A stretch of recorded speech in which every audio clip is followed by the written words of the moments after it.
আসসালামু আলাইকুম। আজকে আপনাদেরকে দেখাবো একটা ফিশ কারি।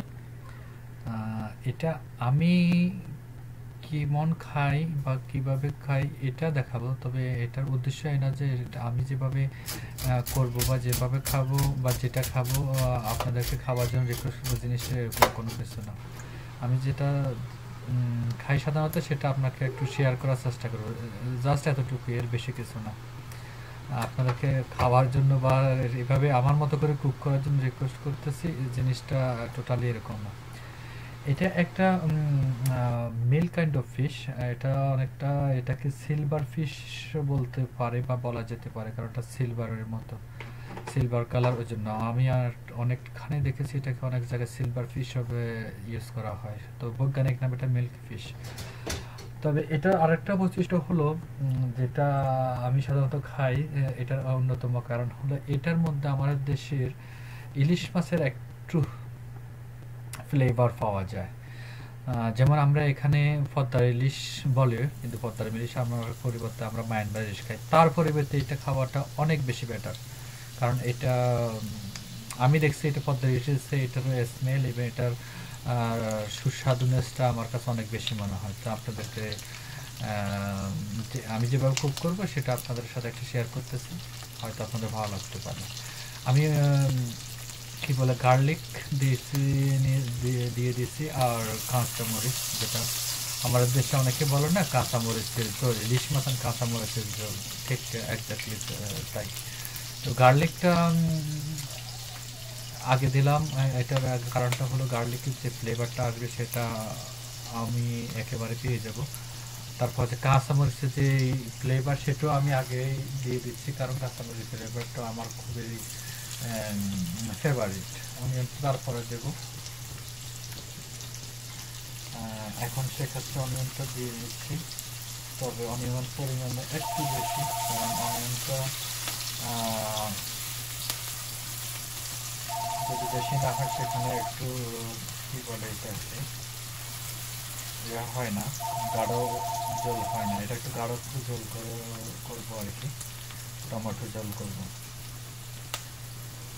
সেক্ষেত্রে টমেটোটা আমি একেবারে পরেই দেবো, কারণ আমি এখানে বেসিকলি আমি যেটা পাইতে চাবো সেটা হলো কাঁচামরিচের যে স্ট্রং ফ্লেভারটা আসে ওটা যেন আনার চেষ্টা করবো। এক্ষেত্রে আমি মশলা মশলা আমি দেব। সেক্ষেত্রে মশলাটা আমি একটু পানির মধ্যে মিশিয়ে দেবো। সেটাতে আমি কোরিয়ান্ডার, তারপরে ক্রিম ক্রিম আর যেটা হলো হলুদ আর একটু মরিচ, মরিচের গুঁড়োটা আমি এখন দিই নাই, মরিচের গুঁড়োটা আমি একটু পরে দেবো, কারণ আমি প্রথমে কাঁচা মরিচের উপরে স্পেশাল যে ফ্লেভারটা ওটা আনার চেষ্টা করতেছি। তো সেক্ষেত্রে আমি আমার মতো করে করতেছি, আপনাদের সাথে মিলবে বা এটা আপনাদের কাছে অনেকটা নতুন মনে হতে পারে, সেক্ষেত্রে একটু অড মনে হতে পারে, বাট এটা আপনার জন্য স্বাভাবিক, আমার জন্য আরও স্বাভাবিক, কারণ আমার হয় আপনার হয় নাও হতে পারে।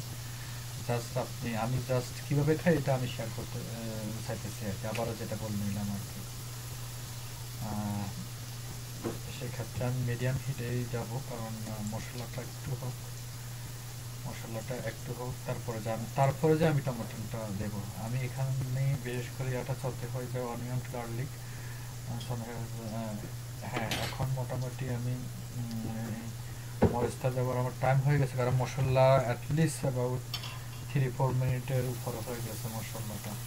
তো আমার এটা মশলার যে ইয়াটা ওটা অনেকটাই আমার আওতায় চলে এসেছে, তার কারণে এখন আমি মরিচের সাথে যে অন্যান্য মশলাগুলোর কম্বিনেশন ওটা আনার চেষ্টা করব।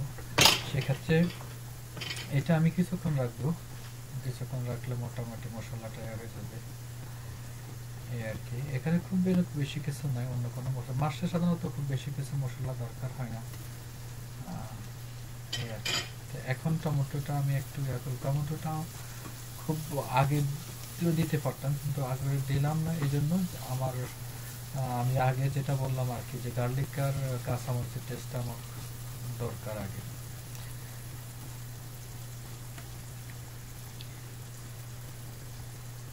আবার গার্লিকের সাথে যদি আপনি টমেটো আরও আগে দিয়ে দিতেন তখন আপনার টেস্টটা আবার একটু অন্য হয়তো হবে আর কি, যার কারণে টমেটোটা আমি পরে দিচ্ছি আর কি। টমেটোটা প্রায় হয়ে গেছে, আমার কাছে একটা পেস্ট হয়ে টমেটোটা জুসি হয়ে যাবে। টমেটোটা একটু জুসি হয়ে গেলে আমি এখন দেখেন এই টমেটোটা হয়ে গেছে, সব অনিয়ন টমেটো সব কিছু সাথে গেছে। আর মাছটা দিয়ে নেব, মাছটা নিয়ে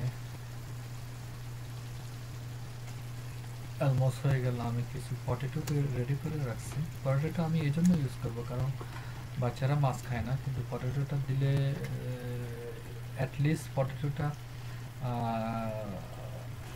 খায় আর কি। তো পটেটো দেওয়ার উদ্দেশ্য, আমি পটেটোটা দিয়ে কোনোভাবে ইউজ করবো না এই মাছে, কিন্তু দেবে শুধুমাত্র এই জন্য পটেটোটা একটু হলেও মানে কি বলে মাছের যেই টেস্টনেস বা নিউট্রিশন যেটা ওটা একটু অবজার্ভ করবে পটেটোটা। তো অ্যাটলিস্ট বাচ্চারা মাছের ভাইটামিনটা পেতে পারে, কারণ এরা ডাইরেক্টলি মাছ খাবে না কখনো।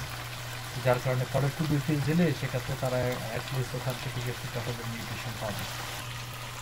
যার কারণে পটেটো দেওয়ার, সাধারণত আমি পটেটো ইউজ করি না এই মাছের জন্য অ্যাটলিস্ট। তো আমার এটা হতেছে, কিছুক্ষণ হয়ে গেছে, এখন আমি পানিটা অ্যাড করলাম। অ্যাড করে 20 থেকে 25 মিনিটের মধ্যে রাখবো, তার মধ্যে হয়ে যাবে।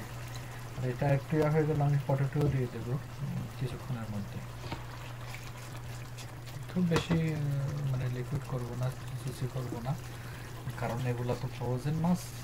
আমাদের দেশের মধ্যে যদি ফ্রেশ মাছ হতো সেক্ষেত্রে আপনি একটু কীভাবে ঝোল করে রান্না করা খেতে পারেন। যেমন আমরা এখানে যখন নদীর মাছ পাই সেটা ঝোল করে খাই টমেটো সস মতো করে, সেটা অনেক বেশি টেস্ট আসে। কিন্তু এগুলো ফ্রোজেন মাছ। এটা এই মাছটা শুধুমাত্র নর্থ এশিয়ান কিছু কান্ট্রি আছে, আমি জানি না আমার বাংলাদেশে হয় কিনা, আমি কখনো দেখি নাই, এখন হইলেও হতে পারে। তবে এটা সাধারণত স্পেসিফিকলি আমি ওয়েবসাইটে যতটুকু দেখছি এই মাছটা শুধুমাত্র গুগলের থেকে, গুগলে যে আমাকে ইনফরমেশন দিচ্ছে সেটা হলো কি বলে তাইওয়ান ফিলিপাইন এই মানে ইন্ডিয়ান ওশানের এই কোস্টটাতে হয়।